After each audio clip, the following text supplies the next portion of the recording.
ವಿನಾಶ ಆಗತೈತಿ ಅಥವಾ ಪ್ರಳಯ ಆಗ್ತೈತಿ ಅನ್ನೋದು ಸಹಿತ ಪ್ರಳಯ ಆಗ್ತೈತೆ ಅನ್ನೋದು ಇದು ಕೂಡ ಖರೆ ಅಲ್ಲ. ಅದು ಕೂಡ ಏನು ತೋರ್ತೈತಿ ಸತ್ಯ. ಹೆಂಗೆ ಸಿನಿಮಾದಾಗ ಏನು ಬೆಂಕಿ ಹತ್ತೈತಿ, ಏನು ಜನ ಓಡಾಕತ್ತಾರ, ಏನು ಮಳೆ ಬಂದೈತಿ, ಆ ಪಡ್ದಕ್ಕೆ ಏನಾರ ಆಗಿರ್ತೈತಿ ಅಂದ್ರೆ ಆ ಪಡ್ದೆಯಿಂದ ತೋರ್ತಕ್ಕಂಥ ಭಯಂಕರ ಬೆಂಕಿ ಅಥವಾ ಮಳೆ ಅದು ಆ ಪಡ್ದೆಯನ್ನು ಸುಡಲಾರದು, ಮಳೆ ಆ ಪಡ್ದೆಯನ್ನು ಸುರಿಸ್ತದೆ. ಹಿಂಗೆ ಈ ಜಗತ್ತು ಅನ್ನುವಂಥದ್ದು ಹೆಂಗದ ವಾಸ್ತವವಾಗಿ ಹಾಗೇ ಇಲ್ಲ. ಅಜಾತ ಜಾತ ಅಂತ ಶಬ್ದ ಪ್ರಯೋಗ ಮಾಡಿದ್ವಿ. ಅಜಾತ ಜಾತ ಅಂದರೆ ಅಜಾತ ಅಂತೇ ಇಲ್ಲ ಅಂತಾರ್ಥದ ಸ್ವಪ್ನದೊಳಗೆ ಹೆಂಗೆ ಆಗದೇ ಇದ್ದಂಥ ಸೃಷ್ಟಿ ಕಾಣ್ತೈತೆ ನಮಗೆ, ಹಂಗೆ ಈ ಜಗತ್ತು ಭಾಸನ ಮಾಡ್ತದೆ. ಅದಕ್ಕೆ ದೃಶ್ಯವನ್ನು ಮಿಥ್ಯಾ ಅಂತ ತಿಳ್ಕೊಂಡು ಜಗತ್ತಿನ ವಾಸನೆಯನ್ನು ತ್ಯಾಗ ಮಾಡಬೇಕು. ವಾಸನ ತ್ಯಾಗ, ವಾಸನ ಅಂದ್ರೇನು? ಅದು ಬೇಕು ಇಲ್ಲ, ವಾಸನೆಯನ್ನು ತ್ಯಾಗ. ವಾಸನ ತ್ಯಾಗ ಯಾವಾಗ ಆಗ್ತದೆ? ಇದು ಮಿಥ್ಯಾ ಅಂತ ಗಟ್ಟಿಯಾದ ವಾಸನೆ ತ್ಯಾಗ. ಕನ್ನಡಿಯಾಗಿನ ಹಣ್ಣು ಅವು ಖರೆ ಅಲ್ಲ ಅನ್ನೋದು ಪಕ್ಕ ಗಟ್ಟಿಯಾದಾಗ ಬೇಕು ಅಂತ ಅನ್ಸೋದಿಲ್ಲ. ನೋಡಿ ಏನು ಚಂದ ಮಾಡ್ಯಪ್ಪ ಬಡಿಯ ಬಾಬು, ಏನು ಕಲಾಕಾರಪ್ಪ. ದ್ರಾಕ್ಷಿ ಹಣ್ಣಂದ್ರೆ ಹೂವು ತಕೊಂಡು ತಿನ್ಬೇಕಪ್ಪ ಅನ್ನೋಂಗೆ ಆಗೈತಿ. ಬಾಳೆಹಣ್ಣು ಸುಲಿಟ್ಟಾರ ಅನ್ನೋಂಗೆ ಐತಿ. ತೆಂಗಿನಕಾಯಿ ಈಗ ಒಡೆದಿಟ್ಟಾರ. ಆದ್ರೆ ನಮ್ಗೇನು ಗೊತ್ತೈತಿ? ಅದಕ್ಕೆ ನಮಗೇನಾಗತ್ತದು ಬೇಕು ಅಂತ ಆಸೆ ಬರ್ತದೆ. ಅದು ಸಣ್ಣ ಹುಡುಗ ಬೇಕಂತ ಯಾಕೆ ಖರೆ ಹಂಗೆ ಇದು ಆಗಿ ಆ ರುದ್ರ ಭಯಾನಕ. ಅದಕ್ಕೆ ವಸಿಷ್ಠ ಹೇಳ್ತಾರೆ ರಾಮ, ರುದ್ರ ಭಾಳ ಭಯಾನಕ ರೂಪ ನಾನು ಮಾಡಿದೆ. ಹೆಂಗಪ್ಪ ರುದ್ರನ ಕತೆ ನೇತ್ರ ಭಾಳ ತೇಜಪೂರ್ಣ ಇದ್ದು, ಚಂದ್ರಮ ಸೂರ್ಯ ಅಗ್ನಿ ಮೂರು ನೇತ್ರ ಅವನಿಗೆ ಭಾಳ ಭಯಾನಕ ರೂಪ. ಹೆಂಗಪ್ಪ ಮಹಾಪ್ರಲಯದ ಸಮುದ್ರ ಪೂರ್ತಿ ಧಾರಣ, ಸಮುದ್ರ ಮೂರ್ತಿ ಧಾರಣ ಮಾಡಿಕೊಂಡು ಸ್ಥಿತ ಐತೇನೋ ಅನ್ನೋ ಹಂಗೆ. ಮತ್ತು ರುಂಡಮಾಲ ಕಂಠದೊಳಗೆ ಧಾರಣ ಮಾಡ್ಯಾನ ರುದ್ರ. ಇಂಥ ರುದ್ರ ಸ್ಥಿತನಾಗಿದ್ದ. ಅವನ ಛಾಯೆ ಯಾವುದು ಹೊರಡ್ತಾ ಇತ್ತಲ್ಲ ಛಾಯೆ ದೊಡ್ಡ ಶ್ಯಾಮ ಬಣ್ಣದ್ದಿತ್ತದು. ಅದನ್ನು ನೋಡಿ ನಾನಂತ ಆಶ್ಚರ್ಯವಾನಪ್ಪ, ಏನಪ್ಪ ಇದು ಅಂತ. ಇಲ್ಲೇ ಸೂರ್ಯನೂ ಇಲ್ಲ, ಅಗ್ನಿಯೂ ಇಲ್ಲ, ಅನ್ಯ ಯಾವುದೂ ಇಲ್ಲ. ಇದು ಏನದ? ಈ ನೆರಳು ಛಾಯಾ ಯಾವ ಪ್ರಕಾರ ಇತ್ತಪ್ಪ ವಿಚಾರ ಮಾಡಪ್ಪ. ಮತ್ತು ಏನದ ಇದು? ಹಿಂಗೆ ನೋಡ್ತಾ ಇದ್ನೆಲ್ಲ ಆ ಛಾಯಾ ಅನ್ನೋದು, ಆ ನೆರಳು ಅನ್ನೋದು ನೃತ್ಯ ಮಾಡಾಕತ್ತೈತಿ. ನೃತ್ಯ ಮಾಡಾಕತ್ತೈತಿ ಛಾಯಾ ಅಂತಂದು ಬಳಿ ಇದೇನಪ್ಪ ಇದು? ಅವಾಗ ಆ ಛಾಯೆಯಿಂದ ಒಂದು ಸ್ತ್ರೀ ಹೊರಟು. ಅವಳ ಶರೀರ ದುರ್ಬಲ. ಹಂಗೆ ಹೆಂಗಪ್ಪ ಅದಿ ಅಂತೇಳೋ ಹೋಗಿ ದೃಷ್ಟಿ ಬಂದು ಭಾಳ ಎತ್ತು ಬಣ್ಣದ ಕಪ್ಪು ಮಾನ ಕತ್ಲ. ಎಂಥದ್ದು? ಕತ್ತಲಿ ರಾತ್ರಿ ಅಡಾಂಧತೆ ಮೂರ್ತಿ ಧಾರಣ ಮಾಡ್ಕೊಂಡು ಬಂದೈತೇನೋ ಅನ್ನೋಷ್ಟು ಕತ್ಲ. ಸುಮೇರು ಪರ್ವತ ಸಮಾನ ಆಕಾರ ಹಾಕಿದ್ರು. ಮೂರು ಕಣ್ಣು, ದೊಡ್ಡ ಭುಜಗಳು, ಎತ್ತನ ಕುತಿ, ಪ್ರಳಯ ಕಾಲದ ಮೇಘ ಮೂರ್ತಿಮಾನ ಆಗಿ ಸ್ಥಿತ ಬಂದೈತೇನೋ, ಮೂರ್ತಿಯಾಗೆ ಬಂದೈತೇನೋ ಅನ್ನೋರೆ. ಕುಳ್ಳೊಳಗ ರುದ್ರಾಕ್ಷಿ ಮಾಲ, ರುಂಡಮಾಲ. ರುಂಡಮಾಲ ಅಂದ್ರೆ ತೆಗಿತಾರೆ, ಬರೀ ರುಂಡ ಅಷ್ಟು ಮಾಲಿ ಮಾಡು. ಚೆಂಡು ಹೂವಿನ ಮಾಲೆ ನೋಡಿನಿ.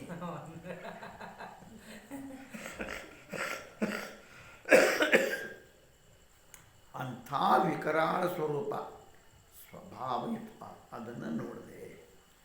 ಅವಳು ದೊಡ್ಡ ಭುಜಗಳು, ಕೈಗಳು, ತ್ರಿಶೂಲ, ಖಡ್ಗ, ಬಾಣ, ಧ್ವಜ, ಮೊಸಳೆ, ವನಿಕೆ ನೋಡಿ ಆದಿ ಆಯುಧಕ್ಕಿವು. ಇಂಥ ಭಯಾನಕ ಆಕಾರ ನೋಡಿ ನಾನು ವಿಚಾರ ಮಾಡಿದೆ, ಖಾಲಿ ಭವಾನಿ ಅದಾಳಂತಿ. ಇನ್ನು ತಿಳ್ಕೊಂಡು ನಮಸ್ಕಾರ ಯವ್ವ ನಮಸ್ಕಾರ, ನನಗೇನಾದ್ರು ಮಾಡಬೇಡಿ.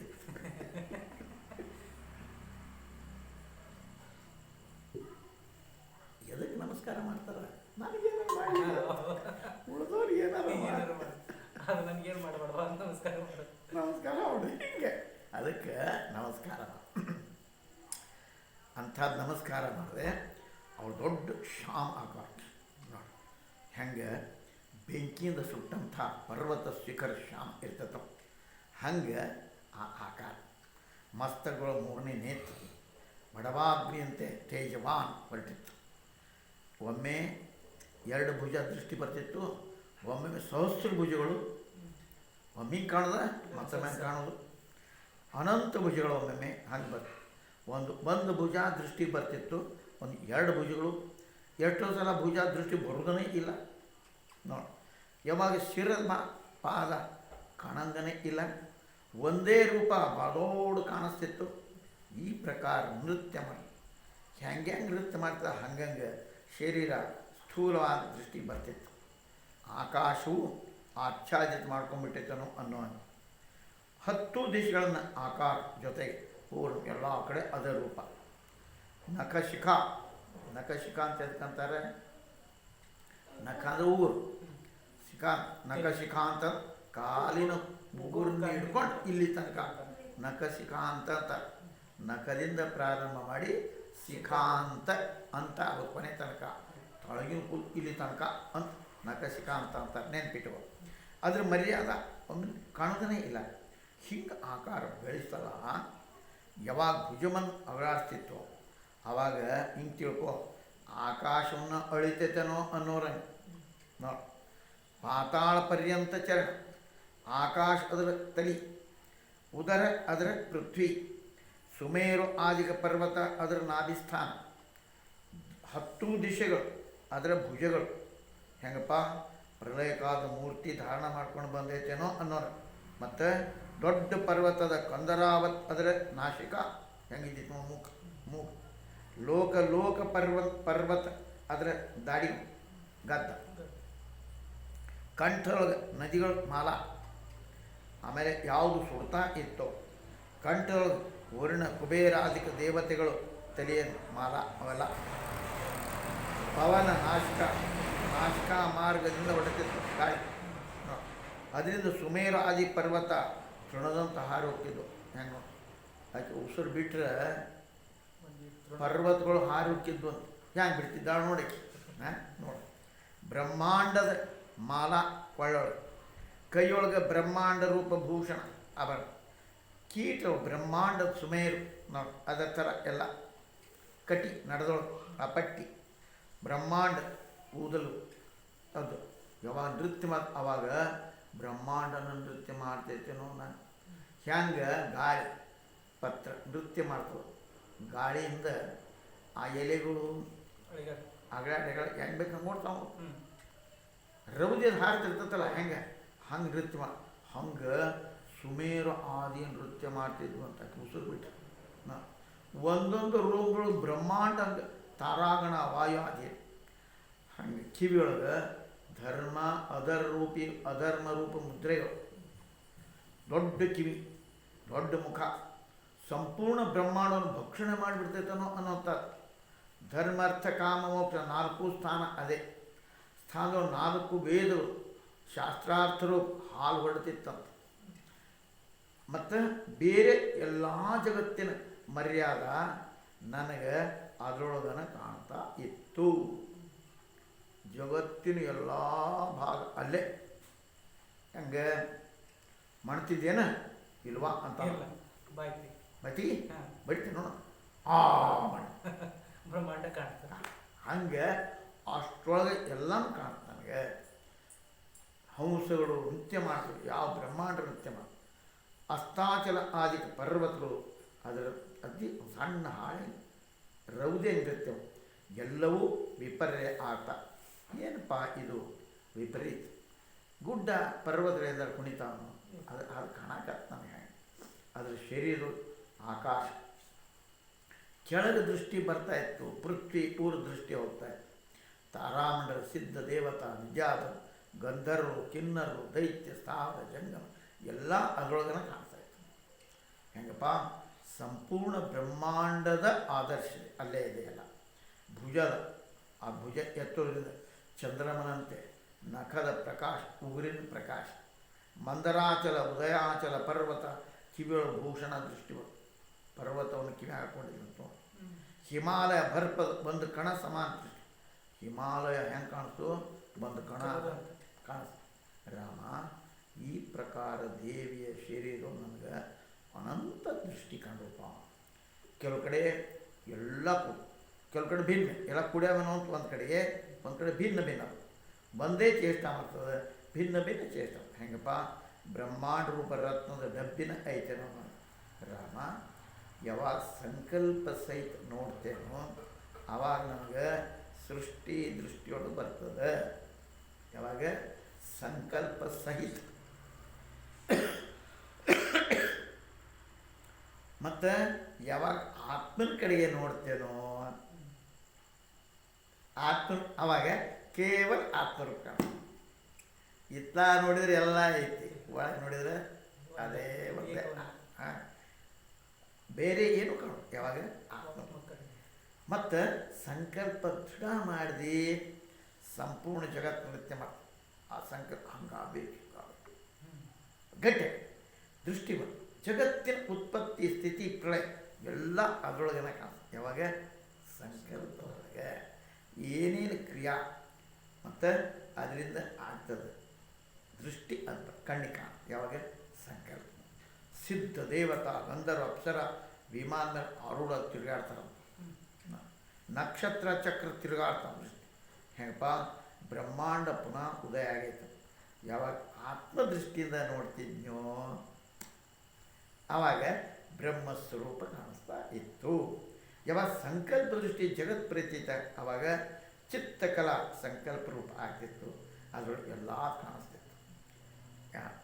ಮಚ್ಚರ ವಾಯು ಸಾಮಾನ್ಯ ಗುಂಗ ಅವು ಹಾರ್ತಿದ್ವು ಅನಂತ ಸೃಷ್ಟಿ ಆ ಶರೀರ ಹಾರ್ತಾ ಇರೋ ದೃಷ್ಟಿ ನಾನು ಮಹಾನ್ ಆಶ್ಚರ್ಯ ಅಲ್ಲ ಏನಪ್ಪ ಇದು ಭೈರವ ಇತ್ತೋ ಏನೋ ಈ ಭೈರವಿ ಅದರ ಶಕ್ತಿ ಆ ದೇವಿ ಎರಡೂ ನನಗೆ ದೃಷ್ಟಿ ಬರು ಆ ಭೈರವಿ ಮತ್ತು ದೃಷ್ಟಿ ದೊಡ್ಡ ಒಬ್ಬರು ಧಾರಿ ಒಬ್ಬರು ಶರೀರಧಾರ ಅದು ನಿತ್ಯ ಶಕ್ತಿ ಸರ್ವಾತ್ಮ ಪರಮಾತ್ಮನ ಕ್ರಿಯಾಶಕ್ತಿ ಸರ್ವವಿಷ ತನ್ನೊಳಗೆ ತಾನು ತಿಳ್ಕೊಬೇಕು ಹೆಂಗೆ ತೀರ್ಥ ಸಮುದ್ರ ಎಲ್ಲ ತರಂಗವನ್ನು ತನ್ನೊಳಗೆ ತಾನು ತಿಳ್ಕೋತೈತೆ ಸಮುದ್ರ ಏನು ತಿಳ್ಕೋ ಈ ತೆರೆಗಳು ಇವೆಲ್ಲ ನನ್ನಿಂದ ಹುಟ್ಟ್ಯಾವ ನಮ್ಮ ಹಿಂಗೆ ಎಲ್ಲ ಬ್ರಹ್ಮ ತನ್ನೊಳಗೆ ತಾನು ಅದು ತಿಳ್ಕೋತಾರೆ ಮತ್ತು ಸದಾಶಿವನು ಕೂಡ ದೊಡ್ಡ ಅಹಂಕಾರವನ್ನು ಧಾರಣ ಹೆಂಗಪ್ಪ ಸರ್ವ ಬ್ರಹ್ಮಾಂಡದ ಮಾಲ ಹಾಕ್ಕೊಂಡಾಳೇನು ಅನ್ನೋರು ಯಮಾದಿಕ ಎಲ್ಲ ಅದ್ರ ಮರ್ಯಾದೆ ಸೀಮಾ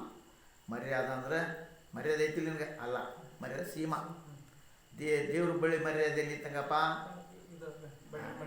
ಅಲ್ಲಿ ಹಿಂಗೆ ಮರ್ಯಾದ ಅಂತ ಎಲ್ಲೆಲ್ಲಿ ಬರ್ತದೋ ಆದರೆ ಎರಡು ಸಂಗತಿ ಮರ್ಯಾದ ಅಂತ ಮರ್ಯಾದೆ ಏನಿದೆ ಐತಿಲ್ಲ ಅಂದರೆ ಗೌರವ ಇನ್ನೊಂದು ಸೀಮಾ ನೀನು ಮರ್ಯಾದೆ ಬಿಡಬಾರ್ದು ಮನುಷ್ಯ ಅಂದರೆ ತನ್ನದೇನು ಲಿಮಿಟ್ ಮರ್ಯಾದೆ ಅಂತ ಏನು ತಿಳ್ಕೊಬೇಕು ಲಿಮಿಟ್ ಸೀಮಾ ಅದನ್ನು ದಾಟಬಾರ್ದು ಮನುಷ್ಯ ಹೆಂಗೆ ಮೂರು ಮಾಲಿ ಗೆರೆ ಹಾಕಿ ಹೋಗಿದ್ದಂತ ಲಕ್ಷ್ಮಣ ದಾಟಬೇಡ ಆದರೆ ಎಲ್ಲ ಶಕ್ತಿ ಎಷ್ಟಿಟ್ಟಿದ್ದು ಮತ್ತು ಯಾಕೆ ಬರೋದು ಬಂದಲ್ಲಿ ಕಾಚಿ ಭಿಕ್ಷುಕ ಎಂದು ತಿರುಗಿ ಹೋಗಿಲ್ಲ ನಮ್ಮ ಮನೆತನ ಪದ್ಧತಿ ಅದು ಮತ್ತು ಇವು ಹಂಗೆ ಹೋಗ್ಕಂದ್ರೆ ಬೇಡ ಏನಾರಾಯ್ತು ಲೋಕ ಮರ್ಯಾದೆ ತನ್ನ ಮನೆತನದ ಮರ್ಯಾದೆ ಕಾಯಿಸಲ್ಲ ಅಲ್ಲ ಹಂಗೆ ಅದು ಏನು ಶಬ್ದ ಅದನ್ನು ಕೇಳು ದಿಗ್ಭಂ ದಿಗ್ಭಂ ತುದಿಗ್ಭಂ ಪಂಚಮಾನ ಸಂಯಮ ಪ್ರಳಯ ಮೈ ಅದು ಎಂತ ತ್ರೀಂ ಪಂತ್ರೀಂ ತ್ರೀಂ ತ್ರಿಶುಂ ಶುಲಭಂ ಶುನುಭಂ ಸುಮಂ ಹಿಂಗೆ ಅದೆಲ್ಲ ಶಬ್ದಗಳು ಹೊರಡ್ತಾ ರಾಮ ಈ ಪ್ರಕಾರ ಶಬ್ದ ಮಾಡ್ತಾ ಸ್ಮಶಾನದೊಳಗೆ ನೃತ್ಯ ಮಾಡ್ತಿದ್ದಕಿ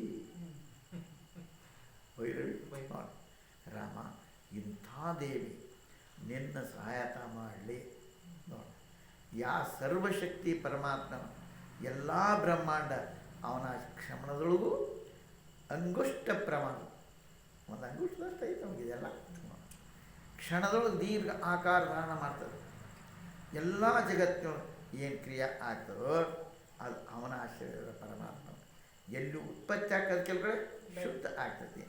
ನಾನಾ ಪ್ರಕಾರದ ಕ್ರಿಯೆ ಆ ದೇವಿಯ ಆಶ್ರಯದೊಳಗೆ ಆಗ್ತಾವಪ್ಪ.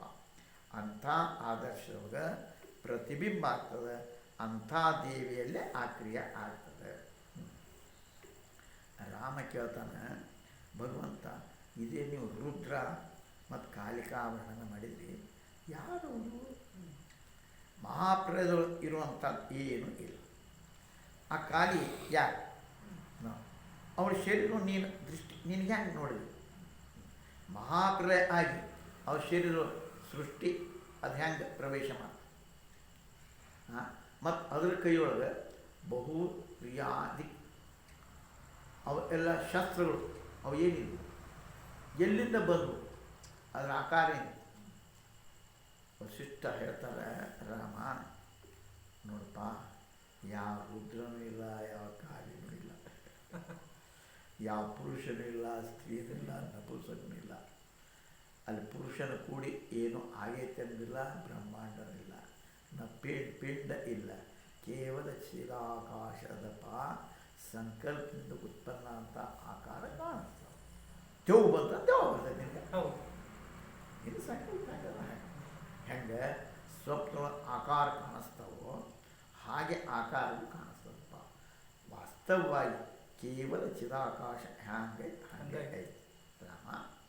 ಆತ್ಮದ ಹೆಂಗೆ ಅನಂತ ಚೇತನ ಸತ್ಯ ಪ್ರಕಾಶ ರೂಪದ ಅವಿನಾಶಿ, ಅದು ನಾಶಿ ಇಲ್ಲ. ಅದಕ್ಕೆ ತನ್ನೊಳಗೆ ತಾನು ಸ್ವಭಾವ. ಮತ್ತು ರುದ್ರದೇವನ ಆಕಾರ ಹೆಂಗೆ ಪ್ರತೀತಾಯಿತು? ಅದು ಕೇವಲ ಚೇತನ ಆತ್ಮನೇ ಹಿಂಗೆ ಆಗಿ ಕಾಣಿಸ್ತಾ ಇದೆಪ್ಪ. ಅದು ಯಾವುದೋ ಅನ್ಯ ಪ್ರಕಾರ ಇರುವುದಿಲ್ಲ. ಹೆಂಗೆ ಸ್ವರ್ಣದಲ್ಲಿ ಭೂಷಣ ಆಯ್ಕೆ ಬಂಗಾರಗಳು ಆಭರಣ ಮಾಡಿ ಕಾಣ, ಅದೇನೈತದ ಬಂಗಾರ. ಹಂಗೆ ಪರಮಚಿದಾಕಾಶ ಹಿಂಗೆ ಆಗಿ ಭಾಸಮಾನ ಆಗ್ತಿತ್ತು. ಯಾಕೆ? ಚೇತನ ಸ್ವರೂಪದ ಹೆಂಗೆ ಮಧುರತ ಕಬ್ಬಿನ ಅದು ಸ್ವರೂಪನ ಕಬ್ಬಿನೊಳಗೆ, ಹಂಗೆ ಆತ್ಮಚೇತನ ಸ್ವರೂಪಪ್ಪ ರಾಮ. ಚೇತನ ಸತ್ತ ತನ್ನ ಸ್ವರೂಪವನ್ನು ತ್ಯಾಗ ಮಾಡೋದಿಲ್ಲ. ಚೇತನ ಸ್ವರೂಪ ತನ್ನ ಮೂಲ ಸ್ವರೂಪ ತ್ಯಾಗ. ಬಂಗಾರ ಆಭರಣ ಆಗೈತಿ, ಅದು ಬಂಗಾರತ್ವ ಬಂಗಾರ ಅದನ್ನು ಬಿಟ್ಟುಕೊಂಡೈತೆ. ಅದು ಮುಳುಗರು ಬಂಗಾರ ಅಂತಾರೆ, ಖರೀಸಿದ್ರು ಬಂಗಾರ. ಅದು ಬಂಗಾರ ತನ್ನ ತನವನ್ನು ಬಿಡೋದಿಲ್ಲ, ಆಕಾರ ಆಗಿ ಕಾಣಿಸ್ತೈತಿ, ಸದಾ ತನ್ನೊಳಗೆ ತಾನು. ಹೆಂಗೆ ಕಬ್ಬಿನ ಸೊಳು ಮಧುರತ ಇಲ್ಲ ಅಂತಂದರೆ ಅದಕ್ಕೆ ರಸನ ಇಲ್ಲ. ಅಂದರೆ ರಸ ಅದು ಹೆಂಗಿರ್ತದೆ? ಸೀನ್ ಇದ್ದೇ. ಹೆಂಗೆ ಆತ್ಮಸಚೇತನ ಇಲ್ಲ ಅಂದರೆ ಚೇತನಕ್ಕೆ ಯಾವುದು ಚೇತನ ಅನ್ನೋದೇ ಇಲ್ಲ. ಸರ್ ಆತ್ಮ ಚೇತನ ತ್ಯಾಗ ಮಾಡಿದರೆ ಪರಿಣಾಮಿ ಆದರೆ ಹೊರತು ಸದಾ ತನ್ನ ಸ್ವಭಾವಸ್ಥೆ ಅದೇನು ಆಗುವುದಿಲ್ಲ. ಯಾವುದೇ ಅನ್ಯ ಅವಸ್ಥೆ ಅದು ಪ್ರಾಪ್ತ ಮಾಡಿಕೊಳ್ಳೋದಿಲ್ಲ. ಇದರಿಂದ ಅದಕ್ಕೆ ಏನಪ್ಪ, ಏನೇನು ಕಾಣಿಸ್ತದೋ ಆತ್ಮನಲ್ಲಿ ಕಿಂಚಿತ್ ಕಾಣಿಸ್ತಾ ಇದೆ ರಾಮ. ಹೆಂಗೆ ಕಬ್ಬಿನಗಳ ರಸ ಮಧುರತ ಇರ್ತದೋ ಹಂಗೆ ಆತ್ಮಚೇತನತ ಇರ್ತದೆ. ಚೇತನ ಮಾತ್ರ ಒಂದು ಚೈತ್ಯದ ಲಕ್ಷಣ ಇದೆಪ್ಪ. ಚೇತನ ರೂಪ ಈ ಜಗತ್ತು, ಇದರಿಂದ ಅಭಾವ ರೂಪ ಇಲ್ಲನೂ ಕಾಣಿಸ್ತೈತಿ. ಯದಿ ಶುದ್ಧ ಚಿನ್ಮಾತ್ರ ಚಿತ್ ಉತ್ಥಾನ ಆಗಲಿಲ್ಲ ಅಂದರೆ ಆವಾಗ ಜಗದ್ಭಾವನ ಗೊತ್ತಾಗ್ತದೆ.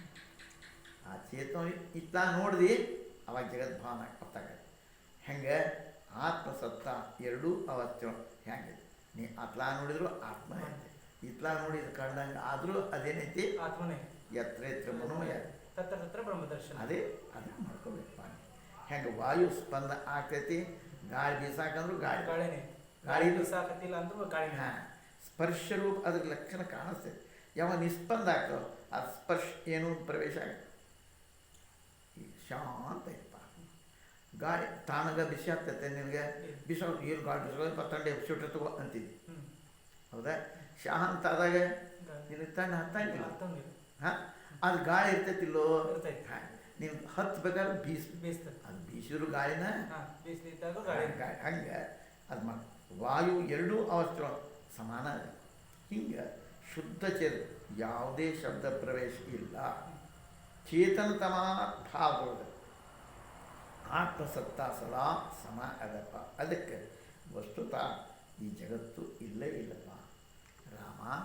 ನೋಡು, ಆದಿ ಮಧ್ಯ ಅಂತ ಜಗತ್ ಆಕಾಶ ಕಲ್ಪ ಮಹಾಕಲ್ಪ ಉತ್ಪತ್ತಿ ಸ್ಥಿತಿ ಪ್ರಳಯ ಜನ್ಮ ಮರಣ ಸತ್ಯ ಅಸತ್ಯ ಪ್ರಕಾಶ ಕತ್ಲ ಪಂಡಿತ ಮೂರ್ಖ ಜ್ಞಾನಿ ಅಜ್ಞಾನಿ ಹೆಸರು ಕರ್ಮ ರೂಪ ಅವಲೋಕನ ಮನಸ್ಕಾರ ವಿದ್ಯಾ ಅವಿದ್ಯಾ ದುಃಖ ಬಂಧ ಮೋಕ್ಷ ಜಡ ಚೇತನ ಪೃಥ್ವಿ ಜಲ ಅಗ್ನಿ ವಾಯು ಆಕಾಶ ಬರುವುದು ಹೋಗುವುದು ಜಗತ್ ಅಜಗತ್ ಬೆಳೆಯುವುದಿಲ್ಲ, ಅದು ಕಡಿಮೆ. ಆತ್ಮಸತ್ತ ಇದ್ದಂಗೆ ನಾನು ನೀನು ವೇದ ಶಾಸ್ತ್ರ ಪುರಾಣ ಮಂತ್ರ ಆಕಾರ ಉಕಾರ ಮಕಾರ ಜೈನಾಂ ಆದಿಕ್ ಸ್ಥಾವರ ಜಂಗಮ ಜಗತ್ ಕ್ರಿಯಾ ಎಲ್ಲವೂ ಬ್ರಹ್ಮಸ್ವರೂಪನ್ ಐತಿಪ್ಪ. ಎಲ್ಲಿಂದ ತೊಗೊಂಡ್ರು? ಮಧ್ಯ ಅಂತ ಜಗತ್ ಆದಿ ಮಧ್ಯ ಅಂತ ಆಕಾಶ ಕಲ್ಪ ಇವೆಲ್ಲ ಉಂಟು. ಅದರಲ್ಲಿ ಏನೈತಿ? ಬ್ರಹ್ಮಸ್ವರೂಪನ ಐತಿಪ್ಪ. ಮತ್ತೊಂದೇನು? ಮತ್ತು ನಾ ಅದರ ಉದಾಹರಣೆ ಹೆಂಗೆ ಸಮುದ್ರದೊಳಗೆ ತರಂಗಗಳು ಸಣ್ಣ ಸಣ್ಣ ಗುಳ್ಳಿ ಆವರ್ತ ಬರ್ಮಂತೇಳಿ ಎಲ್ಲವೂ ಕೂಡ ಜಲರೂಪನಾಯಿತು. ಹಾಗೆ ಎಲ್ಲವೂ ಬ್ರಹ್ಮಸ್ವರೂಪ ಐತಿ.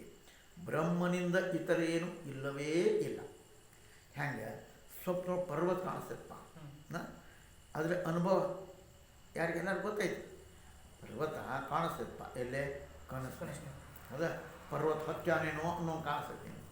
ಈ ಥರ ಏನೇನೇನೋ ಕಂಡ್ರು ಕೂಡ ಐತೆ ಕರೆ ಖರೇನ ಇದ್ದಿದ್ರೆ ಯಾತ್ರೆ ಆದ್ಮೇಲೆ ಇರಬೇಕಾಗಿತ್ತು.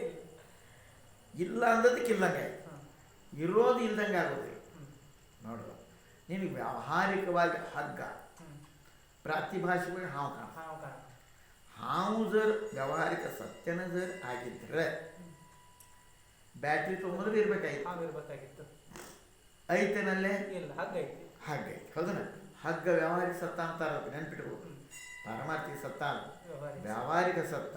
ಅದು ಐತಂತ ಬ್ಯಾಟ್ರಿ ತೊಗೊಂಡ್ರು ಐತೆ ಅದು ಹಗ್ಗ. ಅಪ್ಪ ಪ್ರಾತಿಭಾಷಿಕ ಸತ್ಯ ಅನ್ನೋದೇನು ಹಾವು, ಅದು ಬ್ಯಾಟ್ರಿ ತಂದಾಗ ಇಲ್ದಂಗೆ ಇಲ್ಲ, ಅದು ಅದಕ್ಕಿದ್ದಂಗೆ. ಇದ್ದಿದ್ರೆ ಇಲ್ದಂಗೆ ಆಗತ್ತಿದ್ದಿಲ್ಲ. ಯಾವುದು ಇರುವುದು ಅದು ಇಲ್ದಂಗೆ ಆಗೋದು. ಯಾವುದು ಇರೋದು? ಪರಮಾತ್ಮ ಆತ್ಮಸತ್ತ, ಅದು ಇಲ್ದಂಗೆ ಆಗೋದೇ ಇಲ್ಲ. ಇನ್ನು ಇಲ್ಲದೇ ಇರೋದು ಯಾವುದು? ಬ್ರಹ್ಮ. ಈ ಪ್ರಪಂಚ, ಈ ಪ್ರಪಂಚ ಇಲ್ಲದೇ ಇರುವಂಥದ್ದು, ಅದು ಎಂದು ಇರುವಂಗಿಲ್ಲ. ಯಾವ್ದು ಇರ್ತೈತೋ ಅದು ಇಲ್ದಂಗೆ ಆಗೋದಿಲ್ಲ, ಯಾವುದು ಇಲ್ಲವೋ ಅದು ಇರೋದಿಲ್ಲ. ಇರೋದೇ ಇರ್ತೈತಿ, ಇಲ್ಲದಿರೋದು ಇರೋದಿಲ್ಲ. ಇದು ಗಟ್ಟಿ ತಿಳ್ಕೊ. ನಾ ಸತೋ ವಿದ್ಯತೆ ಭಾವೋ ನಾ ಭಾವೋ ವಿದ್ಯತೆ ಸೊ. ನೀವು ಹೆಂಗೆ ಅರ್ಥ ಮಾಡ್ಕೊಂಡ್ರೆ ಹಂಗೆ ನಿಮ್ಮ ಪರ್ಪನ ಅಲ್ಲಿಗೆ ಹೋಗ್ಬೇಕು. ಹಂಗೆ ಯಾವುದು ನಿಜವಾಗಿಲ್ಲವೋ ಅದು ಇದ್ದಂತೆ ತೋರಿದರೂ ಅದಿಲ್ಲ. ಇಲ್ಲಿ ಬರ್ಬೇಕು. ಶಾಸ್ತ್ರ ಇದ್ದಂಗೆ ತೋರಿದರೂ, ಯಾವುದು ಇದ್ದಂಗೆ ತೋರಿದರೂ ಇರುವುದಿಲ್ಲವೋ ಅದು ಇಲ್ಲ. ಖರೇನ ಇಲ್ಲ ಇದ್ದಂತೆ ತೋರ್ತೈತೆ, ಆದರೆ ಇರುವಿಕೆ ಇಲ್ಲ. ಅದ್ರ ತೋರುವಿಕೆ ಇದೆ, ಇರುವಿಕೆ ಇಲ್ಲ. ಇತ್ತು. ಈ ಜಗತ್ತಿಗೆ ಏನದ? ಇದಕ್ಕೆ ತೋರುವಿಕೆ ಅದ, ಇರುವಿಕೆ ಇಲ್ಲ. ತೋರುವಿಕೆ ಇದೆ ಅಂತ ಇರುವಿಕೆ ಇಲ್ಲ. ಇರುವಿಕೆನ ಸರ್ ಅದಿದ್ದಿದ್ರೆ ತೋರುವಿಕೆ ಅಡಗದಾಗ ಒಂದು ಇರಬೇಕಾಗಿತ್ತು, ಅದಿಲ್ಲ. ಹೆಂಗಪ್ಪ? ಮಣ್ಣು ಕೊಡ ಆಗೋಕ್ಕಿಂತ ಮುಂಚೆ ಮಣ್ಣೈತಿ, ಕೊಡ ಮಾಡಿದಾಗೂ ಮಣ್ಣೈತಿ, ಕೊಡ ಒಡೆದಾಗೂ ಮಣ್ಣೈತಿ. ಅದು ಹೋಗೋದಿಲ್ಲ. ಕೊಡ ಮಾಡೋದಕ್ಕಿಂತ ಮೊದಲು ಇಲ್ಲ, ಕೊಡ ಮಾಡೋದಕ್ಕಿಂತ ಮೊದಲು ಕೊಡ ಐತೇನೋ ಇಲ್ಲ. ಕೊಡ ಕುಂಬಾರ ಮಾಡಿದ್ಮೇಲೆ ಐತಿ, ಅದ ಆಮೇಲೆ ಮಧ್ಯೊಳಗೆ ಅದು ತೋರುತ್ತೈತಿ. ಕಡಿಕೆ ಏನಾಗ್ತದ? ಒಡೆದ ಮಣ್ಣು. ಅಂದ್ರೆ ಮಣ್ಣು ಮೊದಲು ಐತಿ, ನಡುವು ಐತಿ, ಕಡೆಗೂ ಐತಿ. ಗಡಿಗೆ ಮಧ್ಯೊಳಗೆ ಇದ್ದಂಗೆ ತೋರಿಸ್ತೈತಿ, ಮಧ್ಯೊಳಗೆ ಇದ್ದಂಗೆ ತೋರಿಸ್ತೈತಿ. ಅದು ಮಾಡೋಕ್ಕಿಂತ ಮುಂಚೆನೂ ಇಲ್ಲ, ಒಡೆದ ಮೇಲೂ ಇಲ್ಲ. ಅಂದರೆ ಯಾವುದು? ಮಡಿಕೆ ಕೊಡ ಅದು ಐತಿ ಅಂತ ಈಗ ತೋರಿದ್ರು ಇಲ್ಲ. ಮತ್ತು ಯಾವುದು? ಮಣ್ಣು. ಈಗ ಮಣ್ಣೆ ಅಂತ ತೋರಿದ್ರು. ಯಾಕ? ಗಡಿಗೆ ನೋಡುತ್ತೆ. ಲಕ್ಷ ಎಲ್ಲಿ ಹೋಗ್ತೈತೆ ನಿಂದು? ಗಡಿಗೆ ಕಡೆ ಹೋಗ್ತೈತೆ, ಮಣ್ಣಿನ ಕಡೆ ಹೋಗುವುದಿಲ್ಲ. ಅದಲ್ಲ ರಾಟಿ ಮಜಾ ಹೇಳ್ತದೆ. ಗಡಿಗೆ ಏನು ಹಿಡಿದಪ್ಪ? ಗಡಿಗೆ ಹಿಡಿದು. ಗಡಿ ಹಿಡಿ. ನನ್ನ ಮಣ್ಣು ಕೊಟ್ಟು ನಿನ್ನ ಗಡಿ ಹಿಡಿ ನೋಡೋಣ. ನಚ್ಚಾಕಿ ಮಾಡ್ತೀರಿ. ನಮ್ಮ ಮಣ್ಣು ನನಗೆ ಕೊಟ್ಬಿಡ, ನಿನ್ನ ಗಡಿ ಇಟ್ಟು. ಹಂಗೆ ಮಾಡಕ್ಕೆ ಬರಂಗಿಲ್ಲ. ಮಣ್ಣು ಬಿಟ್ಟು ಗಡಿಗಿಲ್ಲ, ಗಡಿಗೆ ಬಿಟ್ಟರೆ ಮಣ್ಣಿಲ್ಲ. ಯಾವ್ದೇ ಮತ್ತೊಂದಮ್ಮ, ಮಣ್ಣು ಬಿಟ್ಟು ಮಡಿಕಿಲ್ಲ, ತನ್ನ ಬಿಟ್ಟು ದೇವರಿಲ್ಲ. ಹಾಂ, ತಿಳ್ಕೊಬೇಕು. ಏನು? ಮಣ್ಣು ಬಿಟ್ಟು ಗಡಿಗಿಲ್ಲ, ತಾನು ಬಿಟ್ಟರೆ ದೇವ್ರಿ. ಹಾಂ, ಅದು ನೀನ ದೇವರು ಅಂತ. ಮಣ್ಣೇ ಗಡಿಗೆ ಹೆಂಗೆ ತೋರಿತ್ತು, ದೇವರೇ ನೀನಾಗಿ ತೋರಿ. ಇಷ್ಟು ಕಲ್ಕೊಂಬಿಟ್ಟು ಮತ್ತೆ ಬೇಕು ಶಾಸ್ತ್ರ. ಹಂಗೆ ಬ್ರಹ್ಮದಿಂದ ಇತರೇನು? ಹೆಂಗೆ ಸ್ವಪ್ನ ಪರ್ವತ ಕಾಣಿಸ್ತಾವ, ಅನುಭವದಿಂದ ಮತ್ತೇನು ಅಲ್ಲ. ಹಂಗೆ ಈ ಜಗತ್ತು ಬ್ರಹ್ಮನಿಂದ ಇತರ ಏನೂ ಇಲ್ಲ. ಹೆಂಗೆ ಸೂರ್ಯನ ಕಿರಣ ಮುಂದೆ ಜಲರೂಪ ಕಾಣಿಸ್ತದೆ, ಹಂಗೆ ಆತ್ಮಸತ್ತೆಯೇ ಜಗದ್ರೂಪಾಗಿ ಕಾಣಿಸ್ತಾ ಇದೆ. ಆ ಬ್ರಹ್ಮರೂಪವೇ ಜಗತ್ತು ರೂಪ ಕಾಣಿಸಾಕತ್ತದ. ಅದು ನಿನ್ಗೆ ಹೆಂಗೆ ಕಾಣದಪ್ಪ? ಆತ್ಮದೃಷ್ಟಿ ಮಾಡಿಲ್ಲ. ದೃಷ್ಟಿಂ ಬ್ರಹ್ಮಮಯ ಕೃತ್ವ ಮಾಡಿ ಪಶ್ಯೇ ಬ್ರಹ್ಮಮಯಂ ಜಗತ್. ನಿನ್ನ ದೃಷ್ಟಿ ಸತ್ಯ ಆತವ, ಬ್ರಹ್ಮಮಯ ಆತವ, ಜ್ಞಾನಮಯ ದೃಷ್ಟಿ ಆತ. ಆವಾಗ ಬ್ರಹ್ಮ. ನಿನ್ನ ದೃಷ್ಟಿ ಏನಾಗೈತಿ? ಈಗ ಅಜ್ಞಾನಮಯ ಆಗೈತಿ. ಬ್ರಹ್ಮ ಇದ್ರೂ ನೀ ಏನು ಕಾಣಾಗತ್ತೈತಿ? ಜಗತ್. ಆ ದೃಷ್ಟಿಕೋನ ಬೇಕು. ಕಪಾಟ್ನಾಗ ಬಂಗಾರ ತೊಂಬ ಅನ್ನಂತ ಕಪಾಟ್ ಕಿಲಿಕು ಅದು ಆಭರಣ ಅದಾವ, ಬಳಿ ಐತಿ, ಹಾರ ಐತಿ, ಯಪ್ಪ ಬಂಗಾರ ಇಲ್ಲ ಅದು. ನಿನಗೇನು ಕೈ ಸಿಕ್ತು ತುಂಬ ಅಂತ. ಅದೇನೈತಿ? ಎಲ್ಲ ಬಂಗಾರನೇ ಐತಿ. ಅವ ಏನಂದ? ಅವನ ಕಣ್ಣಿಗೆ ಏನು ಕಂತು? ಅವ ಹಾರ ಐತಿ, ನತ್ತು ಐತಿ, ಪಾಟ್ಲೈತಿ ಅಂದ. ಅದ್ರದ್ದು ಏನೈತಿ ಅಂತ ಗೊತ್ತಾಗಲಿಲ್ಲ. ಅದು ಬಂಗಾರ ಮೊದಲು ಗೊತ್ತು. ಆಮೇಲೆ ಅವರು ನೀನು ಕೈ ತೊಂಬ ಅಂತ ಹೇಳ. ದೃಷ್ಟಿ ಹಂಗೆ ನಮಗೇನು ಕಣ್ಣಿಗೆ ಕಾಣಿಸು ಅದೆಲ್ಲವೂ ಏನದ? ಈ ಭಾವನೆ ಬಂತು ಅಂದರೆ ನೋಡಿ, ಯಾವುದು ಬಂಗಾರ ಅನ್ನೋದು ಗೊತ್ತಾದ ಟ್ರೆಜಾಗಿ ಇಡ್ತಿ, ಯಾವುದು ಮೂಲ್ಯವಾನದ ಅದನ್ನು ಟ್ರೆಜಾಗಿ ಇಡ್ತಿ, ಯಾವುದು ಮೂಲ್ಯವಾನ ಇಲ್ಲೋ ಅತ್ಲ ಬಿಡ್ತಿ, ಉಪಯೋಗ ಮಾಡ್ತಿ. ಮೌಲ್ಯ ಗೊತ್ತಾಗಬೇಕದು. ಹಂಗೆ ನಮಗೆ ನಮ್ಮ ಒಳಗಿರುವಂಥ ವಿವೇಕದ ಮೌಲ್ಯ ಗೊತ್ತಾಯ್ತು. ಎಂಥ ವಸ್ತು ಇತ್ತಪ್ಪ, ಅದು ಸದುಪಯೋಗ ಮಾಡ್ಕೋತೀವಿ ನೋಡಿ. ಚಲೋ ಬರ್ತಾನೆ ಹೆಣ್ಮಕ್ಳು ಏನು ಮಾಡ್ತಾರೆ? ಲಗ್ನ ಇಟ್ಕೊಂಡು ಆ ಹೊರತ ಹಾಕೊಂಡು ಅದು ಕಿಮ್ಮತ್ತು ಬರ್ತೈತಿ. ಆಮೇಲೆ ಮತ್ತೆ ಒಳಗೆ ಕಪಾಟಿ. ಅದೇ ರೀತಿ ಲಗ್ನಕ್ಕೆ ಹೋಗೋರು ಚಪ್ಪಲ್ ಹಾಕೊಂಡು ಹೋಗಿರ್ತಾರೆ. ಅವನೇನು ಮಾಡ್ತಾರೆ? ಬಂದು ಕೂಡ ಅದ್ರ ಜಾಗ ಇರ್ತಾರೆ, ಅವನಿಗೆ ಕಪಾಟಿಗೆ ಇಡ್ತಾರೆ. ಏನಿಲ್ಲ. ಹಂಗೆ ಅದರ ಮೌಲ್ಯ ಗೊತ್ತಾಗ್ತಂದ್ರೆ ಅದಕ್ಕೆ ಮಹತ್ವ ಬರ್ತದೆ. ಹಂಗೆ ನಮ್ಮ ಒಳಗಿರುವಂಥ ವಿವೇಕದ ಮೌಲ್ಯ ನಮಗೆ ಗೊತ್ತಾದರೆ ಸದುಪಯೋಗ ಮಾಡ್ಬೇಕು. ಆ ವಿವೇಕದ ಮೌಲ್ಯನ ಗೊತ್ತಾಗಲಿಲ್ಲ ಅಂದರೆ ಅದಕ್ಕೆ ದುರುಪಯೋಗ. ಅದರ ಮೌಲ್ಯ ಗುರುತಾಗದೇ ಇರೋದು. ಅದಕ್ಕೆ ವಿವೇಕದ ದುರುಪಯೋಗಕ್ಕಾಗಿಯೇ ನಮಗೆಲ್ಲ ದುಃಖ ಆಗ್ತದೆ ಅಂತ ಮಾತಾಡ್ತಾರೆ. ಹಂಗೆ ಜಗದ್ರೂಪಾಯಿ ಕಾಣ ಬ್ರಹ್ಮವೇ. ರಾಮ ಬ್ರಹ್ಮ, ವಿಷ್ಣು, ರುದ್ರ, ಇಂದ್ರ, ವರುಣ, ಕುಬೇರ, ಯಮ, ಚಂದ್ರಮ, ಸೂರ್ಯ, ಅಗ್ನಿ, ಜಲ, ಪೃಥ್ವಿ, ವಾಯು, ಆಕಾಶ ಆದಿ ಏನೇನು ಶಬ್ದ ಅದಾವು ಅವೆಲ್ಲವೂ ಬ್ರಹ್ಮ ಸತ್ತೆಯಿಂದ ಹಿಂಗಾಗಿ ತೋರ್ತಾವೆ. ಪರಂತು ಸದಾ ತನ್ನೊಳಗೆ ತಾನು ಹೆಂಗಿದ್ದ ಹಂಗೆ ಕದಾಚಿ ಪರಿಣಾಮ ಎಂದು ಬದಲಾವಣೆ ಆಗುವುದಿಲ್ಲ. ಅದು ಸತ್ತ ಎಲ್ಲರ ಆತ್ಮ. ನನ್ನ ಆತ್ಮ ನಿನ್ನ ಆತ್ಮ ಎರಡಿಲ್ಲ, ಅದು ಒಂದೇ. ಹೆಂಗೆ ಸಮುದ್ರ ತನ್ನ ತರಂಗ ಭಾವನ ತ್ಯಾಗ ಮಾಡಬೇಕು, ಆವಾಗ ತನ್ನ ಸೌಮ್ಯ ಭಾವ, ಆ ತರಂಗ ಭಾವನ ಬಿಟ್ಟು ಸೌಮ್ಯ. ಹಂಗೆ ಬ್ರಹ್ಮಸತ್ತ ಸ್ಫುರಣ ಮಾಡ್ಮನ ಅತ್ಯಾಗ, ಆವಾಗ ನಿನ್ನ ಸ್ವಭಾವ ಸ್ಥಿತ ಆಗ್ತೀವಿ. ಇದು ಅನಾಮಯ ನೋಡಿ. ಅರ್ಥಾತ್ ದುಃಖರಹಿತದ ಅನಾಮಯ, ದುಃಖರಹಿತದಪ್ಪ. ಇದು ಪರಮ ಶಾಂತಿ ರೂಪದ, ಅನಂತದ, ನಿರ್ವಿಕಾರ ಅದ. ಯಾವ ಈ ಪ್ರಕಾರ ತಿಳುವಳಿಕೆ ಆಗ್ತದೋ ನೋಡಿ, ಆವಾಗ ಆ ಬ್ರಹ್ಮ ಸತ್ಯನ ಪ್ರಾಪ್ತ ಮಾಡ್ಕೊಳ್ತೀಪ್ಪ. ಬೋಧ ಅಬೋಧ ವಿಧಿ ನಿಷೇಧ ಎಲ್ಲವೂ ಅದೇ ಆಗಿದೆ. ಹೆಂಗಪ್ಪ? ಜಲ ಮತ್ತು ಸಮುದ್ರ ಸಂಜ್ಞಾ ಅದು ಹೇಳ. ತರಂಗ ಶಬ್ದ ಹೇಳೋದ್ರಿಂದ ವಿಲಕ್ಷಣ ತರಂಗ ತೆರೆಗಳು ಬೇರೆ ಏನೋ ಅಂತ ಅನ್ನಿಸ್ತದೆ. ಆದರೆ ಅವೆಲ್ಲವೂ ತರಂಗ ಬುದ್ಧಿಯನ್ನು ತ್ಯಾಗ ಮಾಡಿ ಕೇವಲ ಸಮುದ್ರ ಭಾವ. ಹಂಗೆ ಜೀವ ಯಾವಾಗ ತನ್ನ ಜೀವತ್ವ ಭಾವನ ತ್ಯಾಗ ಮಾಡಿ ಅವಾಗ ಆತ್ಮ ಸಮುದ್ರವನ್ನು ಪ್ರಾಪ್ತ ಮಾಡ್ಕೊತಾನೋ, ಜೀವತ್ವ ಅರ್ಥಾತ್ ದೃಶ್ಯ ಸಂಬಂಧವನ್ನು ಯಾವಾಗ ಇದು ತಿಳ್ಕೊಂಡು ಆವಾಗ ಅದನ್ನು ತ್ಯಾಗ ಮಾಡ್ತಾನೆ. ಆವಾಗ ಆತ್ಮಸ್ವರೂಪ ಆಗ್ತಾನಪ್ಪ. ಈಗ ನಾನು ದೇಹ ನಾನು ಇದಕ್ಕೆ ಲಾಭ. ಇದು ಎಷ್ಟು ಗಟ್ಟಿಯಾಗೈತಪ್ಪ, ಯಾವುದು ಈ ಶರೀರ ನಾನು ಶರೀರ ಅನ್ನೋದು ಎಷ್ಟು ಗಟ್ಟಿಯಾಗೈತೆ ಅಂದರೆ, ಆ ಬ್ರಹ್ಮನ ಬಂದು ಹೇಳಿದ್ರು ನೀ ಶರೀರ ಅಲ್ಲ, ನಿನಗೆ ಅಂತಿತ್ತು ಆ ಸ್ಥಿತಿ ಬರ್ತಾನೆ. ಅದನ್ನು ಬಿಟ್ಟು ಅವ್ರು ಹೇಳಿ ಶಾಸ್ತ್ರ ಹೇಳ್ದಾಗ ನೀನು ಶರೀರ ಅಲ್ಲ, ನೀನದಿ ಆತ್ಮಸ್ವರೂಪ ಅಂತ ತಿಳ್ಕೊಂಡಾಗ ಅವ್ರು ಶಾಂತ ಆಗಪ್ಪ. ಆ ಸ್ಥಿತಿಯನ್ನು ಪ್ರಾರ್ಥನೆ ಮಾಡ್ಕೊಂತಾರೆ. ಜ್ಯೋತಿ ಬೆಳಗುತ್ತೀರೆ